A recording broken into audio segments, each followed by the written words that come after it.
بالله من الشيطان الرجيم بسم الله الرحمن الرحيم قل يا أهل الكتاب لستم على شيء حتى تقيموا التوراة والإنجيل وما أنزل إليكم من ربكم وليزيدن كثيرا منهم ما أنزل إليك من ربك طغيانا وكفرا فلا تأس على القوم الكافرين إن الذين آمنوا والذين هادوا والصابئون والنصارى من آمن بالله واليوم الآخر وعمل صالحا فلا خوف عليهم ولا هم يحزنون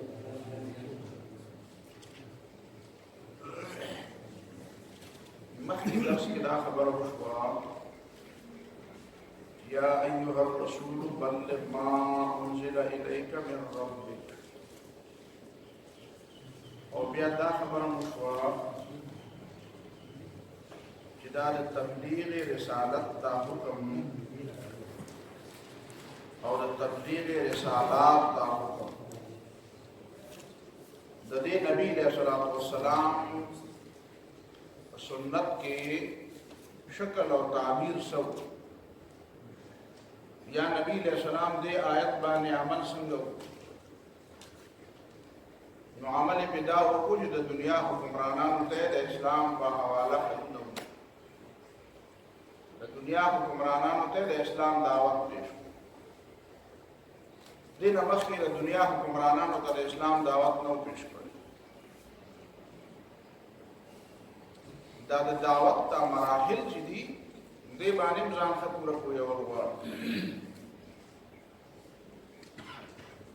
سنت مطابق د دعوت طریقه نه نو بیا هغه کی برکت کم نه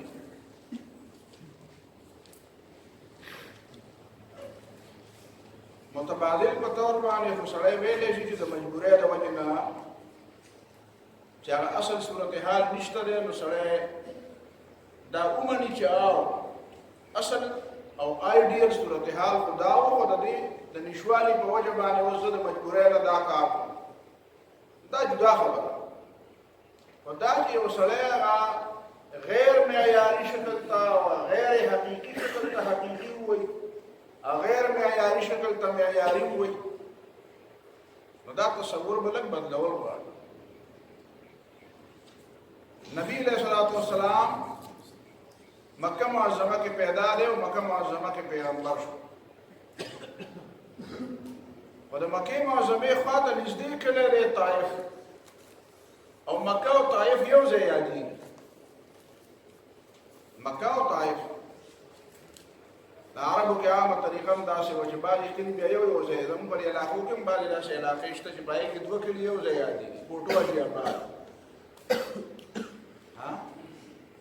دا سے بے ثوابہ کے دیر زیاد دی شو شیخ جانا لانکے و فلان دا گئے یا رسینو دا یو زیاد دی نو دا مکہ و طائف با یو زیاد دی نمرا نزدیک کلی دی یو بل سر نزدیک تعلقات دی خلق یو بل پیجنی بنومی پیجنی پلار لکی پیجنی فدغا طائف تا رسول اللہ صلی اللہ علیہ وسلم پاول و رسنا پاول کالم نہ دیتا لے دعوت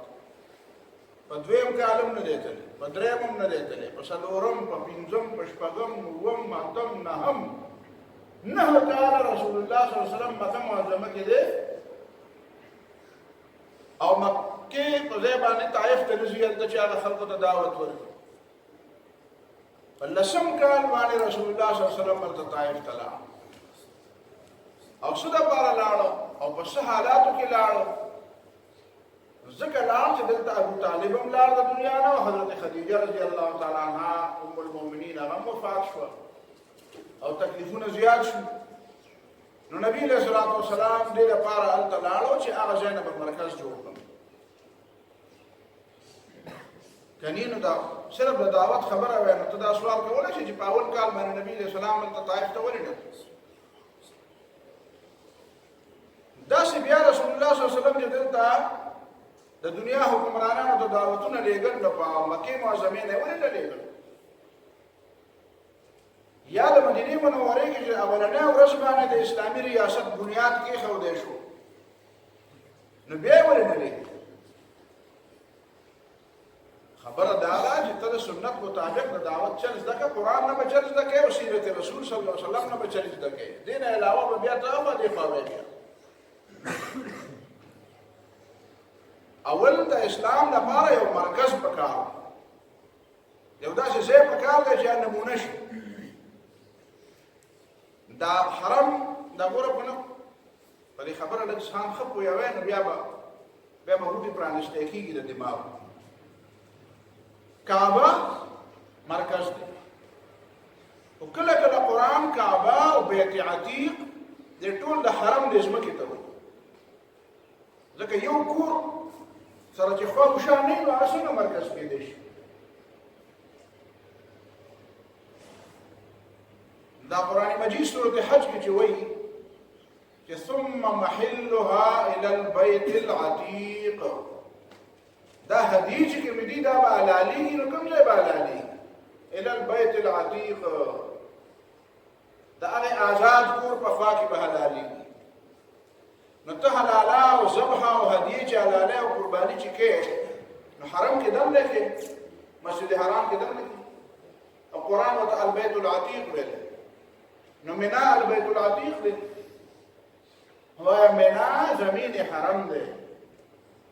نو د دې بیت الله په وجه باندې د بیت الله دا تمام حدود دا په بیت الحرام کې او په بیت العتیق کې داخل شو دا مرکز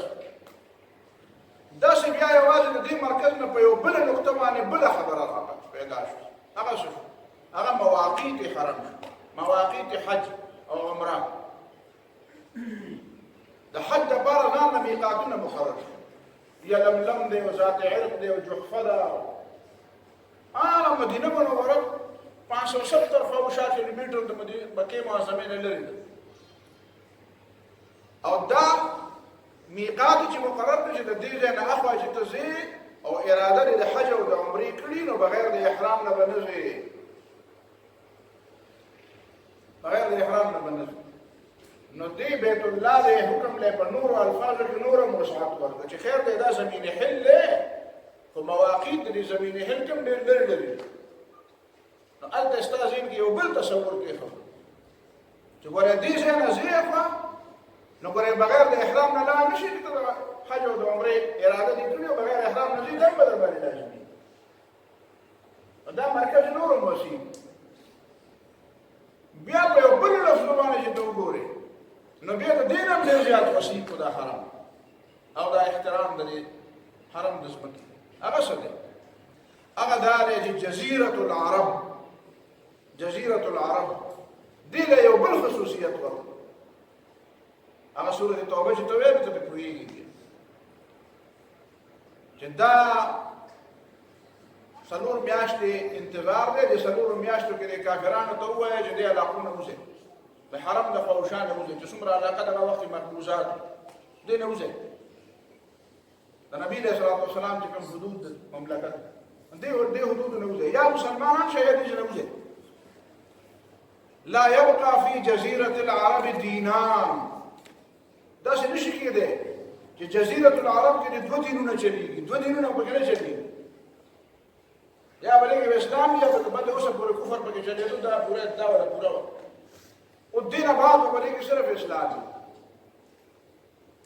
او نبی علیه الصلاة والسلام د خپل وفات په وخت کې دا صحابه کرامو ته وصیت پرېښودو چې اخرجوا اليهود من جزيرة العرب د جزیرة العرب نه یهودیان وباسئ نو اوس به یو خو صاحبانو د جزیرة العرب نوم بدل کړو د ټولې دنیا کې د بل چا نوم بدل نه شو د مصر نوم بدل نه شو د شام بدل نه شو د عراق بدل نه شو او د جزیرة العرب نوم برګانو بدل کړو نو هغې له سعودي نوم کېښود نو سعودي څه ته وایي سعودي څه مطلب دا سعود صاحب فتح کړو نو چې فتح یې کړو ته به نوم بدلې ته به کعبې له هم بیا نوم بدلې ته بیا مدینه منورې له نوم بدلې دا دې خیال دی دا نوم دا بدلول دا چې دی دا غیر اسلامي کار دا ځکه زه وایم چې زمونږ په دې وطن کې داسې خلک دي دلته به معمولي خبرو جګړې کوي نو زه یې لږ پوهېږم چې بدعت دلته یوازې نه دي، بدعتونه هلته دي. دا غټ بدعت دی چې ته جزیرة العرب ته چې د رسول الله صلی الله علیه وسلم ورکړی شوی نوم دی، هغې له ته د جزیرة العرب په ځای بل نوم ورکړي. او دا د دې خبرې یو قسم لا ابتدا ده چې دلته بدعتونه شروع شو. تا ته خو دا خیال دی چې د سنتونو مرکز دی، د سنتونو نه، بدعتونو هم مرکز دی. بدعتونه پکې نه دي. نو دا دغه بدعت یو ابتدا او اوس خو پکې کفر او شرک هم شروع شو او دا د حکومت په سرپرستۍ کې شروع شو. دې مارچ په دې میاشت کې هلته هولي چې د هندوانو کوم رسم دی، هولي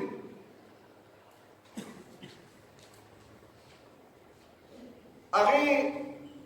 باقاعده هلته الخبر او بیا یې دا په جده کې مناوه. الخبر کې خو د حکومت په سرپرستۍ کې باقاعده د هولي دا تهوار مناو شو. دا د هغې مذهبي میله وه او د دې موجوده چې کوم ولیعهد دی محمد بن سلمان چې دا د یهودیانو ښه کلک ملګری دی. د ټرمپ چې د امریکې صدر دی د هغه یو زوم دی، د هغه جیرارډ کوشنر نوم دی، هغه او دی کلاس پیلو دی، هغه یهودي دی. دا د بني فلسطین نه د امریکې د سفارتخانه چې راوسته د یروشلم نه راوسته د دغه نه د دې څه شی ورته وایي دا تل ابیب نه راوسته هلته په بیت دا د چا په دا د دې زوم یهودي په وینا او دا ورته غږ مونږ خیر ووټ خو نه ورکړو، ووټ خو هندوستان هم ورکړو. وایي دا ووټ خلاف ورکړی د امریکې خلاف و چې ووټ کېده چې یاره دا سفارتخانې بیت المقدس ته منتقل شي، نه منتقل نه شي، نو اقوام متحده کې ووټینګ وشو. چې ووټینګ وشو نه اقوام متحده خو کې خو بیا امریکې ومنله. د هغې بل پس منظر دی، دا ډېر تفصیلات بیا نشم ویلی، هغه خبره ډېره زیاته به اوږده کېږي. بل پس منظر دی، بل پس منظر یې دا دی چې اقوام متحده اوس ناکام، خلکو ته وایي اقوام متحده ناکام دی. ټول نه زیات به دا مسلمانان چې وایي چې ناکام دی، مطلب به پکې صحیح یاره ناکام دی، د کشمیر مسئله حل نه کړه، ناکام دی د فلسطین مسئله حل نه کړه، اقوام متحده ناکام دی. او مطلب د یهودیانو کېږي، د یهودیانو دا فکر دی چې د جنګ عظیم نه مخکې په دنیا کې د انسانانو یو بله اجتماع وه، هغې ته به یې لیګ آف نیشن. لیګ آف نیشن نو هغه لیګ آف نیشن په موجودګۍ کې جنګ عظیم وشو. نو دې نه دا مطلب ثابت شو چې هلکه دا لیګ آف نیشن دا یو ناکام تنظیم دی، ناکام تنظیم. نو راځئ د دې په ځای بل تنظیم پکار دی. نو د لیګ آف نیشن په دوران کې په دنیا کې د قوت مرکز برطانیه او لندن. نو یهودیانو فیصله وکړه چې د لندن په ځای باندې اوس امریکا د قوت مرکز پکار. نو لیګ آف نیشن ناکام دی، نو هر چا وی ناکام دی، هلکه وی دا لرې کې او د دې په ځای باندې بل یو تنظیم جوړ کړي. نو یونایټډ نیشن یې پکې جوړ. چې یونایټډ نیشن جوړ شو نو د لیګ آف نیشن په ځای باندې چې څنګه یونایټډ نیشن راغی، نو داسې د قوت مرکز د برطانیې او د لندن نه منتقل شو نیویارک او امریکې ته، واشنګټن ته منتقل شو. اوس د دې خلکو دا خیال دی چې هغه د یونایټډ نیشن ناکام دی. ولې؟ ځکه چې هلته دا چل شو، دلته دا وشو، فلان او ډینګ او دا یهودیان اوس لګیا دي، دا یونایټډ نیشن سره منم نه. تاسو پوهېږئ چې هغې ورته وایي چې هلکه دا فلسطین دا د مسلمانانو علاقه ده، دا تاسو سره نه ده شامله. نو ټرمپ دې دپاره زور ولګو چې اول دا سفارتخانه خپله هلته منتقله کړي چېرته؟ بیت المقدس. نو دنیا پسې راپاڅېده چې دا سره نه مني. نو ووټینګ پې وشو، چې ووټینګ پې وشو نو خلکو د هغه خلاف ووټ ورکړه. د څه کسانو سره ملګرتیا وکړه، هر چا، حتی چې برطانیې هم د هغې خلاف وکړه، حتی چې مودي هم د هغې خلاف ووټ ورکړه. دا د دنیا باندې شوې خبره ده. دې ته خو سړی داسې په روا په دیوال خو ویل نه شي خېټولی، اخر سترګې به د چا سره لګوي که نه به لګوي. خو ټرمپ خو لیونی راوستی دې دپاره دی، لیونی نه دی، د هغه د کار سړی دی. پاکستان کې یو عالم دی، ما یو ځلې مولانا الرحمن صاحب ته وویل مې دا په اسلام نه مې دا پسې نه پوهېږي. نو مولانا صاحب ما ته وویل صاحبه ولې وایې چې نه پوهېږي؟ وایي ښه پوهېږي خو په اسلام نه پوهېږي. مې زما هم دا مطلب. نو ټرمپ لیونی نه دی، خو یهودو ته داسې سړی مقصد پوره نو به هر حال اوس مطلب د دې خبره دا دی چې دا اقوام متحده ناکام شو اوس به بل څه چل کېږي بل به څه چل کېږي نو اوس به یو بل جنګ پکار په دې خبره پوهېږئ وایي اوس یو بل جنګ پکار چې جنګ بل وشي نو د دې نه به دا پته ولګي چې هلکه اقوام متحده مکمل ناکام دی چې مکمل ناکام شو نو یو بل اقوام متحده به جوړ شي او د قوت مرکز به د واشنگټن په ځای باندې تل ابیب ته منتقل شي په دې کار روان دی او دې ته وایي دجالي نظام دې ته وایي دجالي فتنه دا هغه خبره لپاره سټیج تیاریږي چې کومې خبرې پیشنګویي رسول الله صلی الله علیه وسلم کړی بس هغه د سټیج تیارېدو وایي په دې خبرو ځان پوهوه دا چې دا اوس څه وشو دا بله ورځ په نیوزیلینډ کې څه وشو د دې بنیادي وجه څه دا چې کوم ټارنټ و چا چې دا ډزې کړي ټارنټ دا بنیادي طور یهودي دی دله دا اسلحه اسرائیل ورکړي دا ګولې اسرائیلي وي یهودي وي دا ټوپک یهودیان جوړ کړي دا ټول په پښ باندې دا ټول سپورټ یهودیان ورکړي دا ولې د جماعت باندې ډزې کولې دا ځکه چې د نیوزیلینډ چې کوم وزیر اعظم جسنډرا نو هغه جسنډرا په دې قرارداد کې د اسرائیلو خلاف کړی او د اسرائیلو وزیر اعظم نتنیاهو ته ویلي چې ستا په دونه غوندې ملک دی د نیوزیلینډ 50 لک آبادي ده او تقریبا 47-48 هزار پکې مسلمانان ګوره کې تقریبا 1% پکې مسلمانان نو 50 لک آبادي به څه ملک ورکوټه غوندې ملک نو ته وایي چې ته خو کم از کم زما خلاف مه ودرېږه نو دې جسنډرا ورته وایي دا وزیر اعظم چې ده هغه ورته چې نه زما زما موقف دی او زه په دې باندې موقف باندې کلکه ولاړ یم او دا چې کومه ځمکه دا ستا نه ده دا سن 67 نه بعد چې کومه ځمکه تاسو د جنګ په وجه هغه دا ستا نه ده چې دا ستا نه ده نو زه به د مخالف ودرېږم او زه د دې تحریک سپورټر یم کو سپورټر چې وته کو سپورټر شی یو پیش کې او بل سره مدد وکړو دا کو سپورټر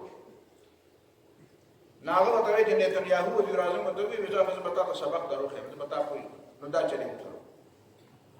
وایي زه به تاسو یعنی مطلب دا دی چې د مسلمانانو په سر باندې جنگ ګرمایي تاسو ته پته ده چې په پښتو کې خود دې علاقې خلک یې یو بل نم سپور او خبرې په پښتو کې کوي چې په کلی کې د دوه ملکانو جګړه نو هغه یو ملک ولګي نو یو غریب سړی نه کړه پړه وځي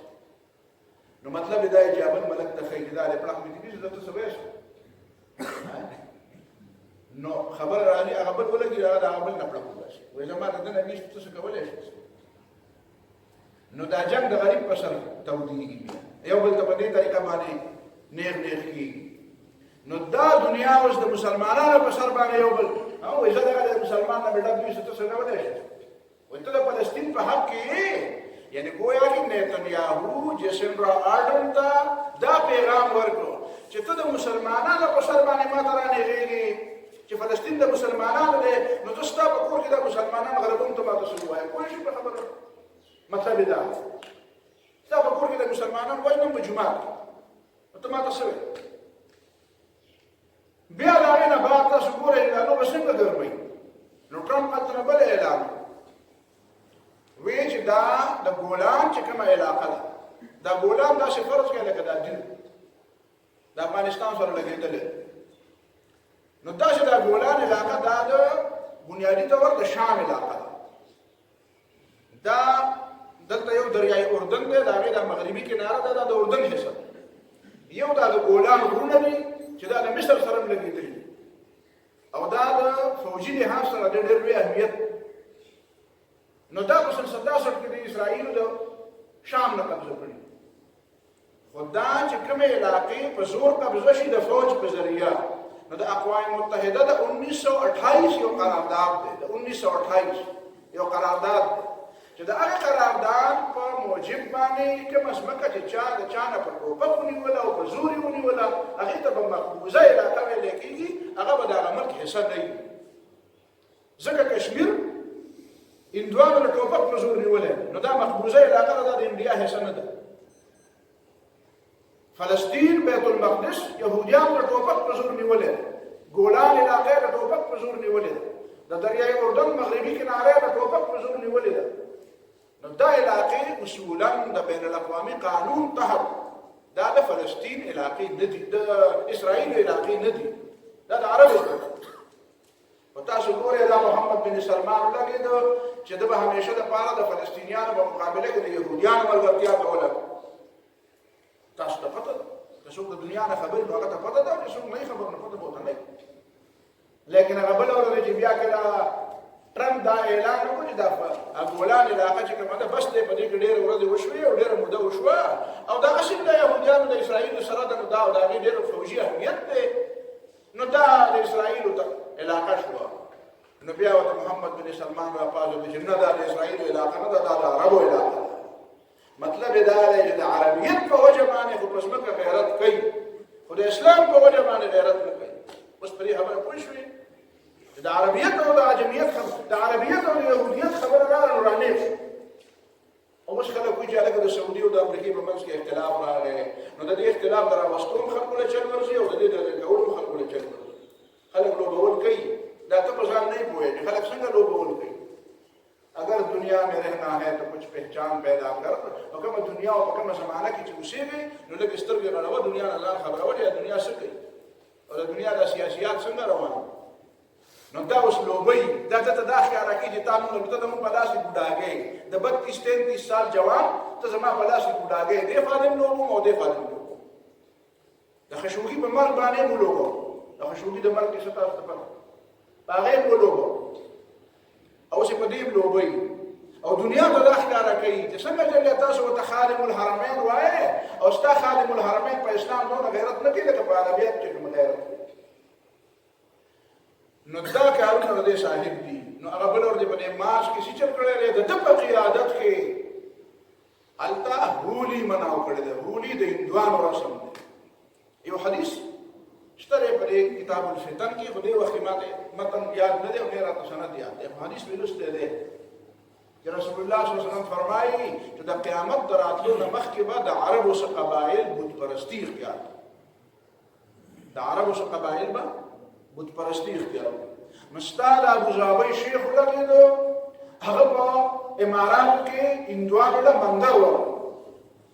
او په هغه ځمکه باندې اکتفا ونه کړه، د تېرو 2 میاشتو کې وله نوره ځمکه ورکړه، نوره ځمکه یې وله ورکړه. او هلته زنانه او نارینه ټول راځي، د عربو په جامو کې راځي او هغې ته لکه د هندوانو په شانتې لاسونه ورته وایي. هغه د هندوانو طریقه دار دی، دا لاس داسې دې ته پرنام، نو دا پرنامونه ورته کوي عربو او دا زموږ او د ده په منځ کې دوستي ده، دا دوستي ده. او سعودي حکومت ولګېده، هغې څه شروع کړو؟ نو مندر له خو اجازه نه دی ورکړی که چا ورته ووایي مودي ورته ووایي چې مندر له ځای راغله دا به بولول. مودي که ورته ووایي چې مندر له ځای راغله وله به ورکړي. دونه بد سړی نه دی، خیر دونه بد سړی نه دی، وربکړي وله. او وسي یو ظرف دی، سینې یې ډېره غټه وربکړي. خو د هغې نه مخکې یې هولي مناو کړه. هلته هولي خالصه هندوانه د مذهب رسم دی.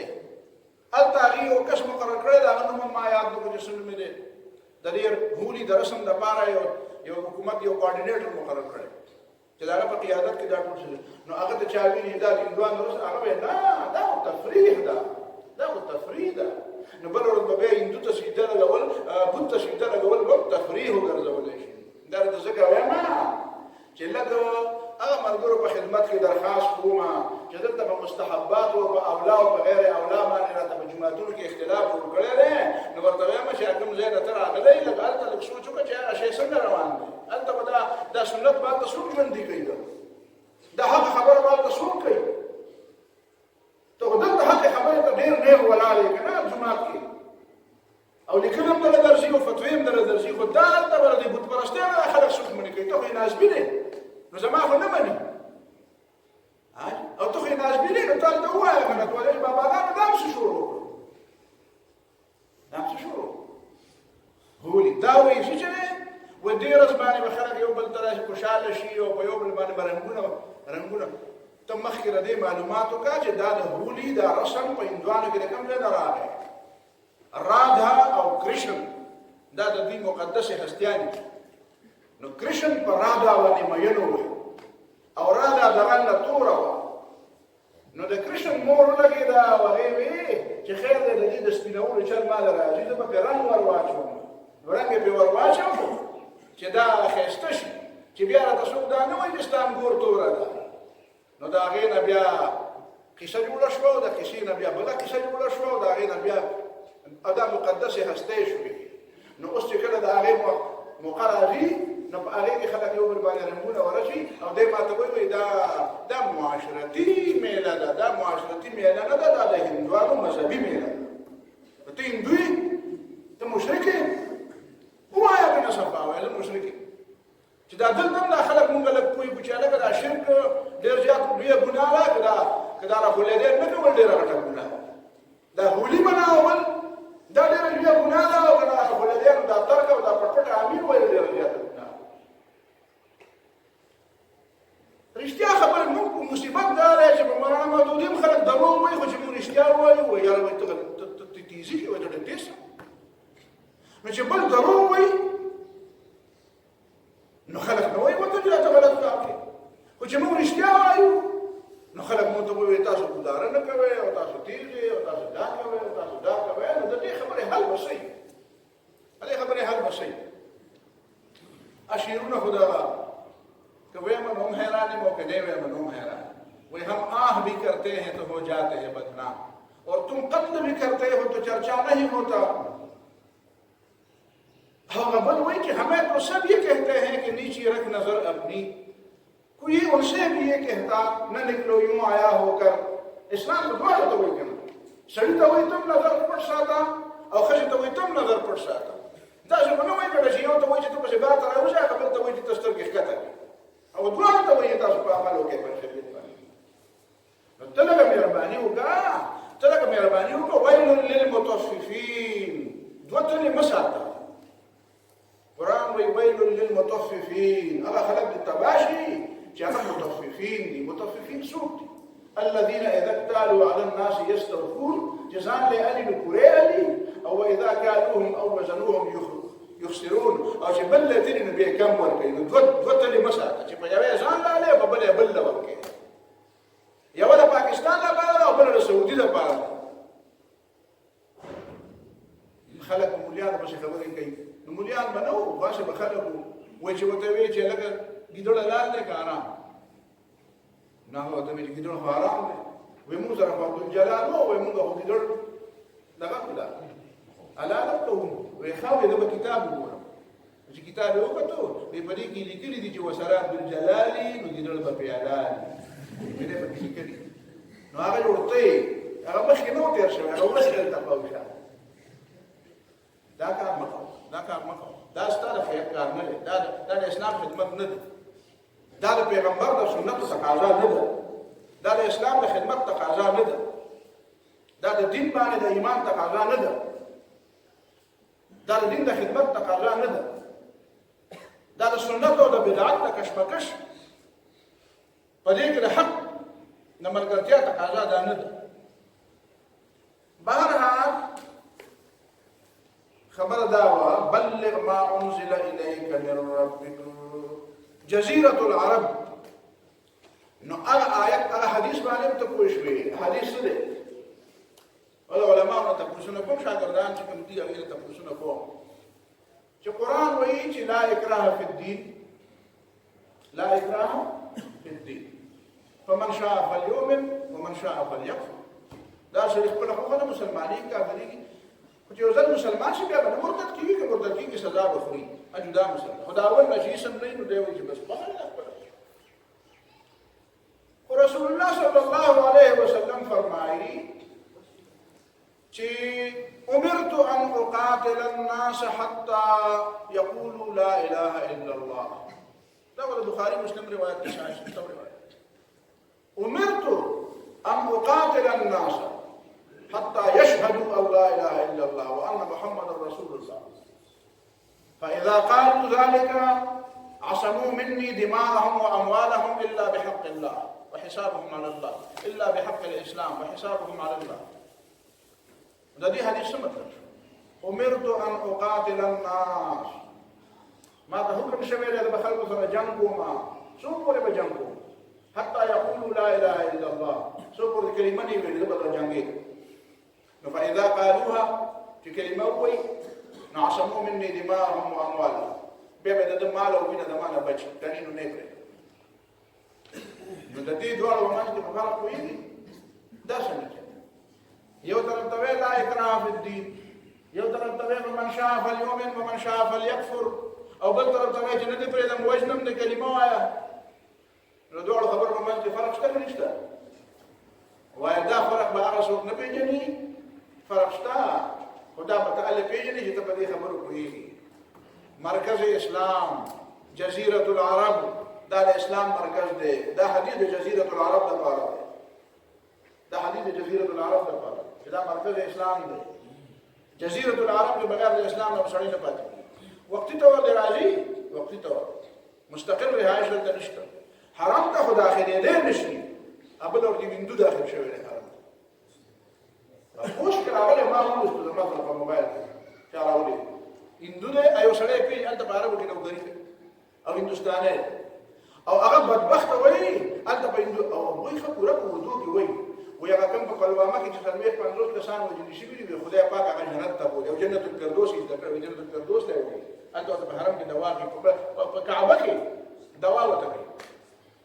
او بیا وایي او پاکستان ته خیرې کوي خدای دې پاکستان بد هلته سړی پې پېښ شوی هغه یې پېژني بیا وایي دا هندو دی کنجوس ځای کې دی داسې دی او دا حل هلکه د اسلام تعلیمات څه دي قرآن وایي که نه فلا یقرب المسجد الحرام بعد عامهم هذا ته زمین حرم ته نشي تللی زمین حرم ته نشي بعد عامهم هذا او دا د اسلام دا تعلیمات چې زمین حرم ته نشي تللی دا بالکل اصولي تعلیمات دي دې باندې ما بل کال باس کړی خو پکې نوي خسان دي نو په دې باندې باس کوم چې دا ولې نو ما ته دا ویلي چې خلکو کې جوابونه ډېر کړي دي خو زما هغه جوابونه دومره نه دي په زما د خپل جواب ډېر په هغه دا چې دا زمین حرام او دا کعبه د رسول الله صلی الله علیه وسلم نه مخکې د عیسی علیه السلام نه بعد او د موسی علیه السلام نه بعد دې عربو چې پکې دا بوتان یې خبرې دي د نبی د سلام د پیدایش نه مخکې د عربو پکې دا بوتان یې خبرې او دا بت پرستی پکې کېده نو دا يهوديان په دنیا کې موجود او موجود نه وو دا عیسایان په دنیا کې موجود او موجود نه وو نو دې يهوديانو او دې عیسایانو د رسول الله صلی الله علیه وسلم نه مخکې چرته په دې خبره باندې یو ځل چرته کې څنګه چې دا خدای الله تعالی کور دی او د ابراهیم علیه السلام جوړ کړی دی موږ د ابراهیم علیه السلام اولاد ځان ته وایو او د ابراهیم علیه السلام په دین باندې ځان ته وایو او دا د ابراهیم علیه السلام جوړ کړی شوی کور چې خلکو د بوتانو نه ډک کړو نو دا د دې بوتانو نه پاکول غواړي که نه غواړي نو دې یهودیانو پر یې سلونو کاله کې یوه ورځ پر یې سوچ وکړو یوه ورځ راغلو زه چې جګړه یې نشم کولی نو د عربو ته داسې ویلي وی چې دا کار مه کوئ دا غلط کار دلته دا بتپرستي مه کوه دا عیسایان چې په یو ورځ راغلي دي او دوی چې د عربو ته د مشرکینو ته د مکې مشرکینو ته ویلي وو چې هلکه دا تاسو دلته غلط کار کوئ ښځه په هغه وخت کې خو یې ونه کړو نو بیا چې رسول الله صلی الله علیه وسلم دا 10 کاله 14 کاله مکه معظمه کې وو د اسلام خبره یې کوله او د بتپرستۍ خلاف یې کول نو بیا دا د ملګرتیا راغلي دا یهودیان چېرته بیا عیسایان راغلي چېرته ښځه دا یې ونه کړو بیا چې د مدینې منورې د نبي علیه السلام او د دې مکې والا په منځ کې جګړې وې نو بیا چېرته یو ځل راغلي چې هلکه موږ د سره ملګرتیا کوو د خدای پیغمبر یې ته یا نه منو یا نه منو جدا خبره به کړې نه مننه خو دا به یې ویلی چې الله تاسو یو ځای کېږو دا کعبه پاکوو بیا چې نبي علیه السلام پر بیت الله باندې او پر احکام مکه باندې چړایي وکړه نو په دغه ورځ کې بیا چېرته چې د یهودیانو او د عیسایانو چېرته یو دوه کسه راغلي دي یو کس نماینده راغلی دی چېرته چې ته دا بیت الله د بوتانو نه پاکې موږ هم تا سره ملګرتیا وکړو نو چې بیا نبي علیه السلام پاک کړه او تا تماشه کوله نو ته په کومه خوله باندې اوس ما نه د دې خبرې اجازت غواړې چې ما هم پکې پرېږده نو تا ته په سلونه کاله میلاو په دې سلونو کالو کې تا ته د خدای کور نه یادو اوس تا ته رایاد شو چې نبي علیه السلام پاک کړو اوس چې رسول الله صلی الله علیه وسلم پاک کړو نو اوس پکې هغه چاته اجازت دی چې د رسول الله صلی الله علیه وسلم قیادت او مشري او پیغمبري مني که منې نو راځه که نه منې نو مه تا ته اجازت نشته پاتې شو مشرکان نه مشرکان ته خو بالکل یاداري نه خو دې په زور راغستی دی هغې ته ځکه چې هغه بیا ورکړه او پکې بیا بوتان دي بوتان یو ځل پاک شوی دی بیا بوتان نشي قبلېدلی. نو بهر حال دا خبره ذهن کې کېنوه چې بلغ ما انزل الیک من ربک. جزیرة العرب کې نبی علیہ الصلوۃ والسلام اسلام غالب کړو، نو بیا د هغې نه بعد ټولې دنیا ته وایي چې راځئ او دا نمونه ده، دا حرم دی، راځئ او دی حرم دی. مونږ په یو ځای کې په یو کانفرنس کې چا د سیرت النبي په نوم باندې د اقبال یو شعر ولیکلی، د اقبال رحمه الله. نو هغې په نو بعض ډېرو پویه خلکو پروفیسرانو نه مانه تپوس وکړو چې د دې شعر څه مطلب دی. دې شعر باندې موږ پوه نه شو. شعر و چې بھٹکے ہوئے آہو، آہو پېژنئ؟ آهو دا د صحرا هوسۍ چې هوسۍ یو سویه ده یوه هوسۍ. نو د اقبال شعر دی چې بھٹکے ہوئے آہو کو پھر سوئے حرم لے چل، پھر سوئے حرم لے چل، اس شہر کے خوگر کو پھر وسعت صحرا دے. وایي چې د دې څه مطلب دی؟ دا یو خو پکې وایي چې بھٹکے ہوئے آهو آهو آهو، ما آهو نه دی آهو دی. په اردو هم نه پوهېږي. او نن سبا خلک په فارسۍ په عربۍ خو بلکل نه پوهېږي. په فارسۍ د پخوا نه په پوهېده خو اوس پرې نه پوهېږي، او په اردو اوس هم نه پوهېږي. په دې ژبه پوهېږي چې نه انګریزي او نه اردو یې نه پښتو دی. تاسو ته ما کیسه لطیفه ویلې وه، په کشمیر کې یو ملګری و، نو ما ته یې ویل زه په پښتو لږ لږ پوهېږم. نو مې ته په پښتو څنګه پوهېږې؟ پوهېږم. نو ما یې ښه دروازه بنده کړه. ویل پرې پوه شم دروازه بنده کړه. نو ما دا خو ما پښتو ونه ویلې. مې ولې مې پښتو دا نه ده، پښتو دا ده چې ور پورې کړه. مې اوس پرې پوه شوم، په یو ټکي پوه شوم. مې ته په پښتو نه پوهېږم، موږ پښتو وایو. پښتو دا ده چې ور پورې کړه، دروازه بنده کړه. په دې کې دا دروازه کومه پښتو ده او بنده کومه پښتو ده. تا همداسې پښتو شروع کړه چې هله پښتو ده او نیم پوه ده. بله پښتو ولې نه وایي؟ نو هغه سړی وایي چې مې پوهېږم اوس. چې زه پښتو وایم نو مې په ټکي نه پوهېږم. نو بہرحال وہی آہوں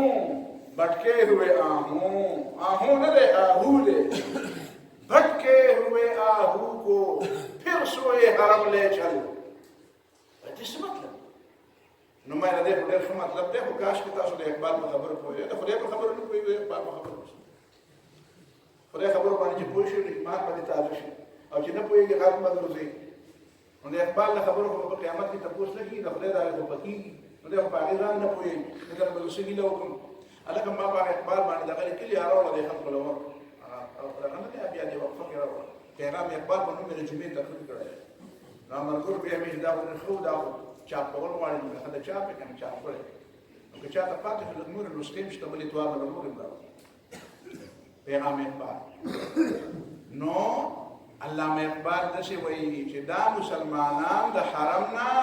بل طرف ته تللي دي، او د دې مثال د هغې هوسۍ دی چې که په حرم په ځمکه کې دننه وی نو د حرم په ځمکه کې ښکار منع دی، نو دې ته به امن و. دا ځمکه د امن ځمکه ده، د حرم د امن ځمکه ده، او هغه هوسۍ ته پته نشته، او هغه په منډو منډو تللې ده، او د حرم د حدودو نه بار ته وتې ده. نو چې بار ته وتې ده نو د دې خبرې خطره ده چې څوک به یې ښکار کړي، او دا به په دې خیال کړي چې زه په د حرم په ځمکه کې ګرځم، ما ته خو نو ځان چې نه ساتي نو هغه ډېر زر ښکار کېږي. چې ځان ساتي نو خو بیا خو لږه ګزاره کېږي، خو چې ځان نه ساتي د هغه دښمن نه چې ته کوم دښمن نه ځان نه ساتي که نه، نو هغه بیا ډېر خطرناک وي، هغه دې خرابوي. او چې ښکار به دا د دښمن دا منافق ولې فی الدرک الاسفل من النار دی، خو د اسلام غټ دښمن دی، څوک د ځان نه ساتي، تو خو د دښمن وایي نه. نو اقبال وایي چې بھٹکے ہوئے آہو کو پھر سوئے حرم لے چل. دا هوسۍ چې کومه ده دا بټکاو شوې ده، دا خطا شوې ده، نه لار خطا ده، د حرم حدودو ته نه دي معلوم، د حلال او د حرامو نه دا مسلمان خبر نه دی، د خدای د بندګۍ او د شیطان د بندګۍ د دې حدودو نه خبر نه دی. ځان ته وایي چې د خدای بنده یم، او ته یې د شیطان په اډۍ کې لوبېږي، هلته د شیطان په پټي کې لو کوي. نو بټکے ہوئے آہو کو پھر سوئے حرم، دته د حرم لار وښیه چې دی څه شي د ده مال و جان محفوظ شي، ځکه د حرم په ځمکه کې ښکار منع دی.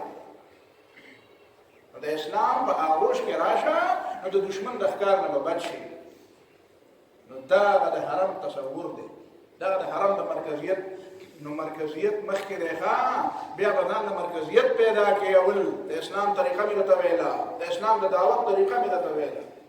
یو مرکزیت به ځان پیدا کړي. بیا دا خلافت ولې د دشمنانو ختم؟ دا خلافت ولې ختم؟ د دې فلسطین باندې قبضې ته اراده وه، خو چې خلافت موجود و نو دوی په فلسطین حالانکه خلافت داسې و چې هغه خپله پوزه نه شوه پاکولی،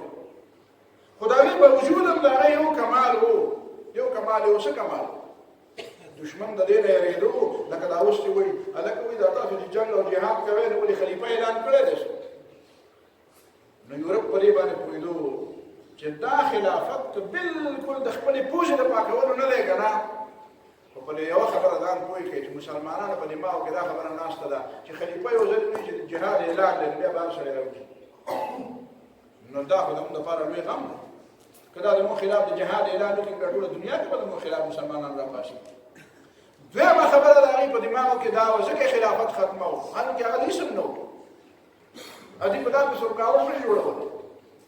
ځکه یې ختمه وه چې خلافت قایم وي. نو د مسلمان په دماغو کې دا خبره ته نشي کېنولی چې دین جدا شی دی او سیاست جدا شی دی.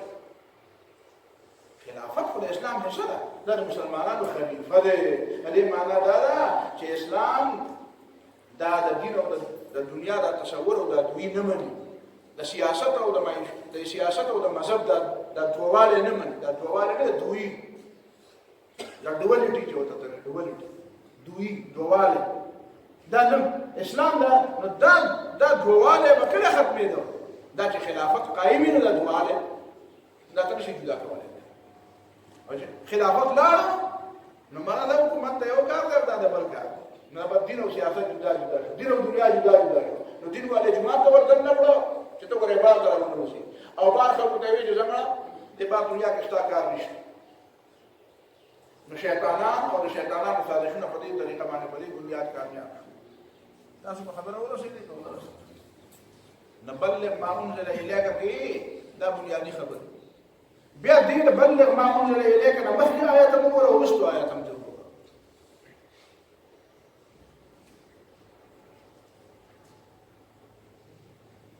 مخکې آیت هم دا وایي ولو انهم اقاموا التوراة والانجیل وما انزل الیهم من ربهم. اقامت دین هغې مې تا ته پرون وجه ویلې چې اقام التورات مطلب څه دی، او وروسته ورپسې وایي یا ایها الرسول بلغ ما انزل الیک، پسې بیا څه دی بل آیت قل یا اهل الکتاب لستم علی شیء حتی تقیموا التوراة والانجیل. اوس به د بلغ مطلب نور خبرې شي چې د بلغ دا آیت د دې دوو اقامتونو په منځ کې ولې راوړو. پته ولګېده چې د بلغ تعلق د دین د اقامت او د غلبې سره دی، د دې تعلق د بیان سره نه دی، د دې تعلق صرف د پوهولو سره نه دی. د بلغ او د تبلیغ تعلق د دین د اقامت سره دی، او د هغه دین د اقامت خو دلته په مکه کې او په مدینه کې او په حجاز کې راغلی و که نه، نو د کوم اقامت سره دی؟ په ټوله دنیا باندې د دین د اقامت سره دی، په دې ټوله دنیا باندې د دین د غلبې سره تعلق دی. ځکه مخکې د اقامت خبره او وروسته د اقامت خبره. او نبی علیه الصلاة والسلام د دنیا حکمرانانو ته خطونه ولېږل چې کومو ته لېږلی کېدی شو، چې کومو ته رسایي کېدی شوه، هغې ټولو ته یې ولېږل. د دې معنا دا ده چې د تبلیغ دین واحده معنا هغه په ټوله دنیا باندې د دین سیاسي غلبه ده. که منې ویې منه که نه منې بې منه بل چا نه بل څه زده کړه، بل چا ته بیا دا وایې زما دا تخریب به ورته زده کړي او بیا به ورته وایي چې دی ایتونه ترجمه ته بل شان کړي، نه دی مطلب نه دی بل سره ته